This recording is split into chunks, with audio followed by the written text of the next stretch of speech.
In this video, I'm gonna be showing you how to lock apps on your iPhone. That is, how to lock individual apps on your iPhone. To lock any apps on your iPhone, it's very simple, and I'm gonna be showing you that in less than 60 seconds. The first thing you want to do is this. You want to make sure you are in your app library or you are in your iPhone home screen. As you can see, this is the home screen of my iPhone.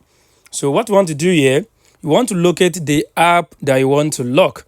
For example, let's say you want to lock the Google Authenticator that we have here. So once you locate the app or you know the app you want to lock, you just want to tap and hold on that app for just 2 or 1 seconds, for just 2 seconds rather. So let's tap on our Google Authenticator and hold it for 1 to 2 seconds. So once you tap on the app you want to lock, in less than 2 seconds, it will pop up a page for you. Once it pops up this, it will tell you, do you want to remove this app? Do you want to require Face ID for this app? Do you want to share this app? And do you want to edit home screen? What we want to do here, we want to require Face ID. I just want you to tap on that Face ID.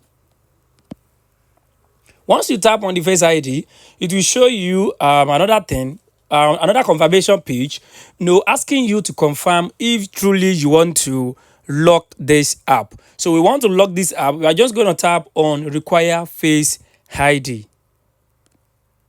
So once you tap on require Face ID, it will be locked successfully. So guys, this is how you can actually lock any app on your iPhone. So that's the first one. Let's do for another app. So let's say we want to lock this. Let's say we want to lock our Gmail. So you tap on the Gmail and hold for 1 second, then you release. It pops up this page for us. On this page, you want to tap on require Face ID. Once you tap on require Face ID, it will ask you to put in your face. Then the app will be locked with your passcode, with your phone passcode and your Face ID. So guys, this is how you can actually lock any apps on your iPhone. I hope this video helped you. Thanks for watching.